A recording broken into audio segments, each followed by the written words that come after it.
So my name is Silas Adekunle. I'm the co-founder and CEO of Reach Robotics. So I'm just passing through New York. I live in the UK.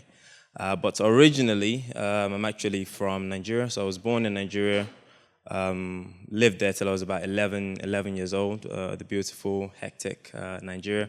And those were kind of the formative years of my life, really, where I developed a passion for wildlife and also some appreciation for technology and science and engineering. So my dad was a biochemistry teacher, and my mum was a medical nurse and a midwife. So I grew up around kind of science, and also started kind of to cut my teeth into engineering. So when I moved to the UK, roughly around 12 years old, it was kind of around the time when I discovered Pokemon and, Pokemon short for Pocket Monster.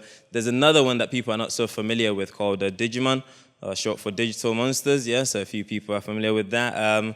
So all of these things kind of captured my imagination. I played a lot of games as well, so I was pretty nerdy. I was into sports, but also nerdy.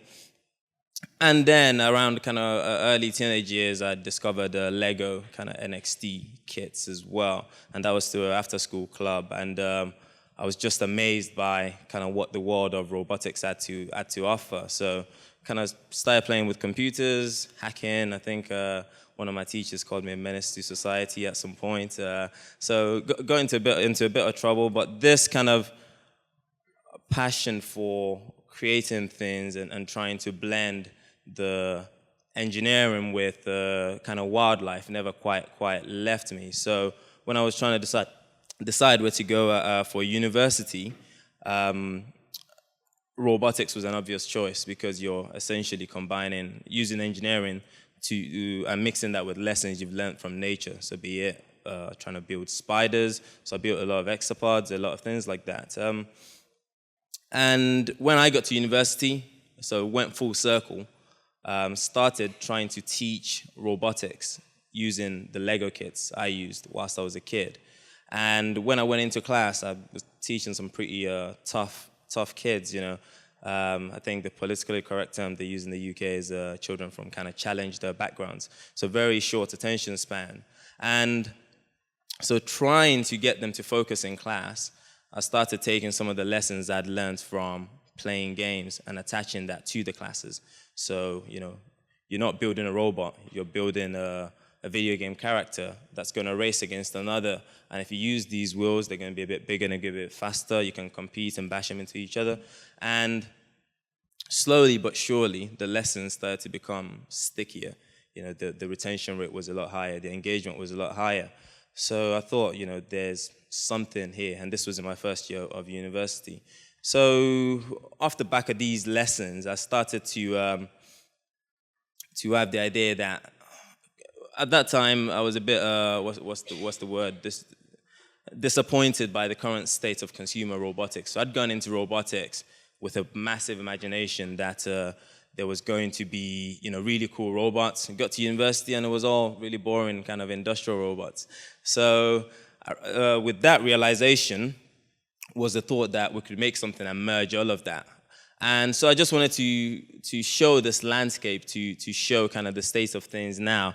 I think, so I've seen Matt and Demi's chart for the landscape kind of for IoT. So this is one created by a lady called Valerie Vacante. She showed this about 2 weeks ago at a talk I went to, and I asked if I could use it. She's from Collapsco. This is the first time someone's kind of put together all the craziness that's going on inside for all of the different categories you have in the IoT kind of market as a whole.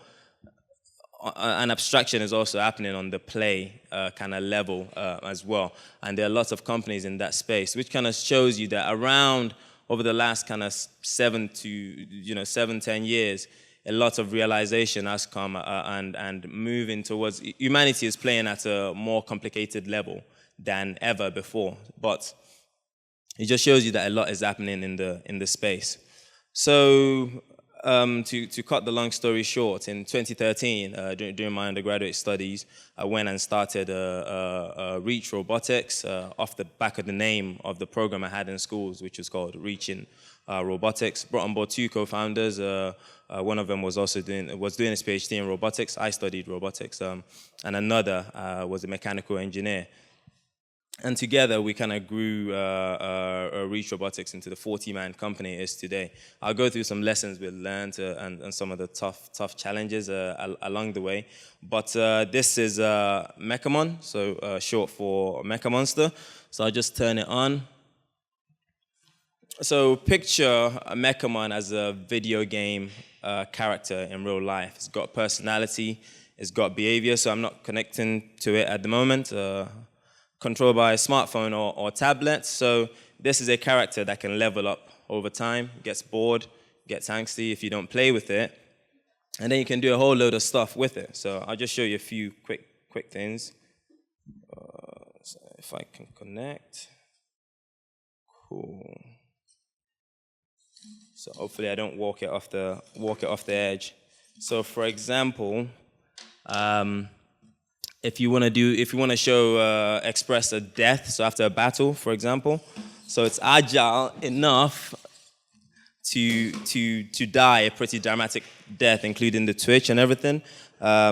If you want to, after winning a battle, say tease or taunt an opponent, you can kind of do that as well, hopefully.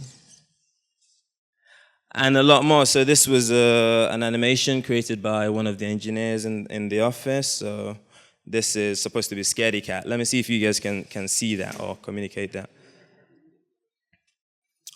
So Mechamon is a bit like a video game character in real life, and this is my Mechamon. It's unique. It's different to anyone else's. It's mine because it's got personality and behavior that changes over time. I can then take my Mechamon into various game modes. So I can do single-player augmented reality gameplay. If you want to see what that looks like, I'll play a video in a sec that just gives an overview of that. I can create skills that I can then use in different games for my Mechamon. It's an advanced piece of kit that it gets firmware update over time. It's modular. I'll show you a little bit more about that. Before that, let me just show you the video quickly so you can get an overview of Mechamon as a whole.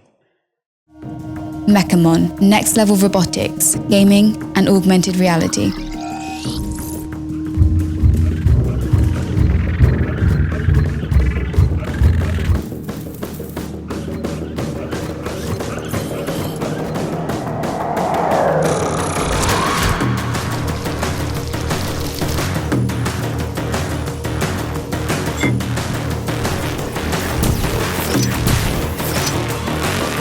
Mechamon are currently available in White Mech Academy and Black Delta unit models. The Mechamon is upgradable and customizable. Its legs and shields are detachable, as is the weaponry. You can play with Mechamon in AR mode to sharpen your skills, battle hostile aliens and opponents in augmented reality, and have strategic multiplayer battles where the world around your Mechamon is the battlefield.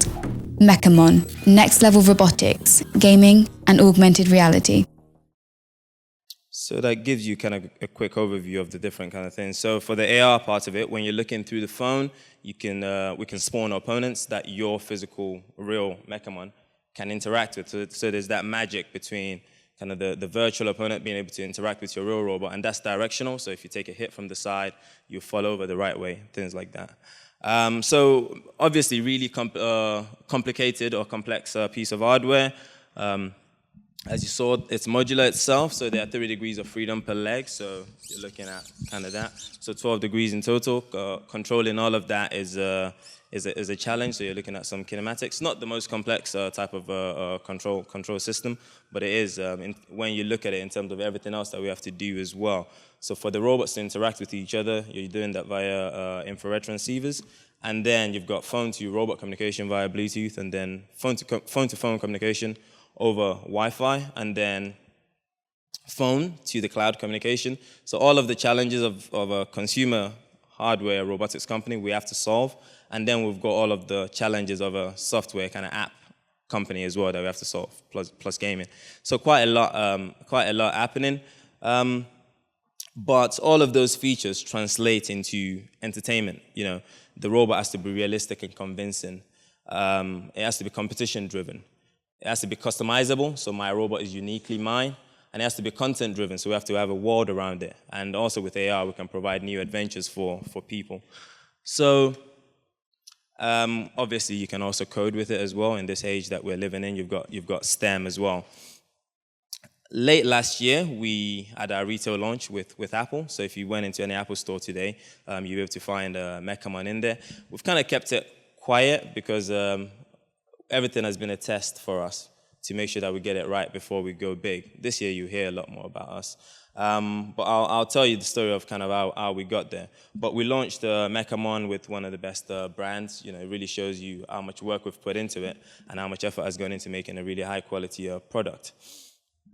So the lessons we've learned over time, when you're a pre-scale startup hardware consumer entertainment company, there are a few challenges. If we're looking at it over time, so this is before scaling, kind of the very first challenge is prototyping the product, and I qualify this with the right product. So, that iterative process of doing that. And then after that, actually manufacturing the product is a real challenge in itself. So not just manufacturing it, but productizing, actually turning it into a product. And then shipping the right product as well. So you've got all these complexities of logistics and distribution. In parallel, you're trying to build the right community. And that community depends on what products you're making. And that community will change as you go down that product kind of level. You're also trying to build the right team. And sometimes that team changes over the life of the company and of the product. And then finally, you're trying not to die, so you have to fund the business, and the funding changes over the life of the company and the product as well.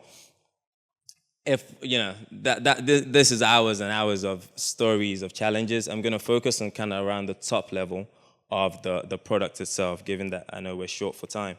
So at the start, we were quite strapped for cash, and we'd gone through a lot of prototyping already, and there was this pressure. This was around the time where Kickstarter and Indiegogo are quite big, but we had the campaign page ready, and the day before we launched, we cut it just because the type of community we're going to build was not right for us. It was going to be more of a maker type of community, and we were trying to build a consumer brand. So we decided to take this hard kind of. That meant a delay of 2 years, because this was running in 2015 that we were going to launch this campaign. So it took us 2 years to then be able to get the product to market. But right from the start, it's important to keep that in mind. It would have solved the challenge of, say, getting some funding, but it would have built the wrong product and also built the wrong type of community for us. So we took that hard decision, and we didn't. But I saved this page just because I look back and think, if we'd done that, I think it would have been a completely different company, and we would have probably died early. So prototyping the right product. So everyone's kind of familiar here with the idea of prototyping. Obviously, we prototype a lot, and we take pride in it. I don't know how many prototypes we have, but these are, I'll show you some of the key stages in a sec. So for example, we had to prototype the different ways to make the robot move and make the robot walk.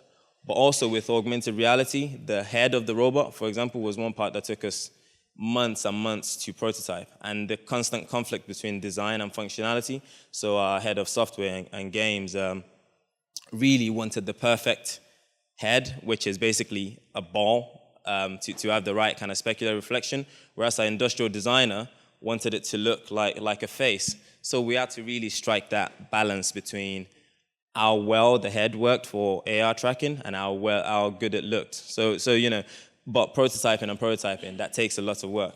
I mentioned that we take pride in it. These are some of the stages that we went through. And this is kind of the story of the company through the years, from 2013 all the way to the launch in 2017.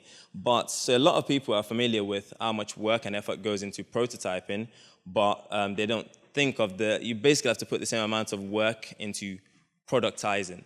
So actually designing, so you've prototyped, then you go through your design for manufacture, so your DFM. But it's not just that. You also have to design for assembly, and you also have to design for testing, because if you fail in those parts, you're either going to break down at the kind of assembly line because you can't assemble fast enough, around that time, it becomes a competition for resource, basically. In the same way you're competing across the global kind of a startup dollars kind of landscape, it's really brutal when it comes to Q4, especially in consumer space, because you have situations like people bidding for cargo space on the plane to be able to ship, and it's whoever pays the most amount of money that will get shipped fast enough. You have things like on the assembly line or in factories, you have different. Sorry, I'm a bit over time. You have different companies kind of competing for assembly staff. And so there was a point where we got into a cycle, and one of my co-founders and CEO, John, always laughs at this, which is, so we had a low production yield, and because we had a low production yield, there was no justification to invest in a lot of staff to increase the production on the assembly line, and because we didn't have a lot of staff, we had a low production yield. So it kept going around in a cycle until we managed to kind of slowly fix the challenges that were happening on the production line, and then eventually you could have more staff, and then you could build up the production line. It also takes weeks to kind of ramp up the production. Another thing to keep in mind is, say, certification. For a consumer product, certification will always come around and sneak up on you. Pre-scanning and testing as early as possible can help to solve that, but just allocate enough time for that. So it took a lot of work and a lot of time spent in China to actually get that part of the product right. So, looking at actually working with the design team, actually prototyping a lot, but the amount of time it takes to prototype your first initial experience and getting it to become a product, it probably takes even longer to move from that prototype phase to actually get a product that can be manufactured. So just allocate that time. The work isn't done after you're done prototyping. So keeping in mind that we were going to do an Indiegogo kind of launch, and we were still trying to build a community, we took some lessons from the gaming industry. There's a common concept of beta testing or pilot tests. So we did that. We basically, off the back of our seed round, so we went through an accelerator, raised the seed round. We manufactured about 500 robots, and then worked with so we'd been building a mailing list over this 2 years. So in the time we didn't launch, we'd been building a mailing list. And then we reached that, we announced that mailing list. We sold the robot to them. We had a 6-month delay, so if we'd done that with, say, publicly, you'd have had so much backlash on Kickstarter or Indiegogo. Because it was internal, we were able to control that messaging. When we were able to ship, I wrote everyone a letter saying, we're really sorry about the delay. We're glad to have you on this journey. For everyone that buys one, we know that this product is not perfect, and with your feedback, we'll give you a free one after X months of this beta testing. And that really opened up people to give really constructive feedback, which helped us make a lot of changes between the beta robot and the main launch robot. And then when the main launch came around, we were true to our words, we shipped them actual production robots as well. So, in terms of the shipping of the robot, again, keep in mind, depending on which industry you're in, it can be quite competitive, and also you've got all these different things like import taxes, stuff getting stuck. We thought, just ship out of China, you're gonna go straight to the consumer. You might have to set up another entity in another country to be able to get your product in. All sorts of crazy stuff. Just do your research and allocate enough time. So even after we shipped the robot, and keeping in mind how much work we put into trying to build the right community, right? So we shipped the robot, we went past that beta phase. This was the first UI that went out with the app. I want to call your attention to this part at the bottom called Drop Zone. So to us, that was just a name that we picked. It was where you go into to kind of learn to control the robot. Actually, when we shipped that out to the mass market, people didn't understand what it was, and that meant people went into parts of the app that they were not supposed to go into. So, by being able to be responsive and reactive, we were able to quickly take some feedback and edit and change the UI. So, keeping in mind, your early community might not represent your mass market community. Two more slides. Yeah, no problem. So just the parting words is, there are going to be some necessary evils, which are, the compromise or the balance between trying to get out there into the market, getting the right feedback, building the right community, and not dying. Just be aware that these evils are there, and just be accepting of them. It takes time, but by knowing that every company goes through this, you'll be fine. And then second is, we built this right from the start for scale. So have some conviction in your ideas and just go for it. Yeah, that's it.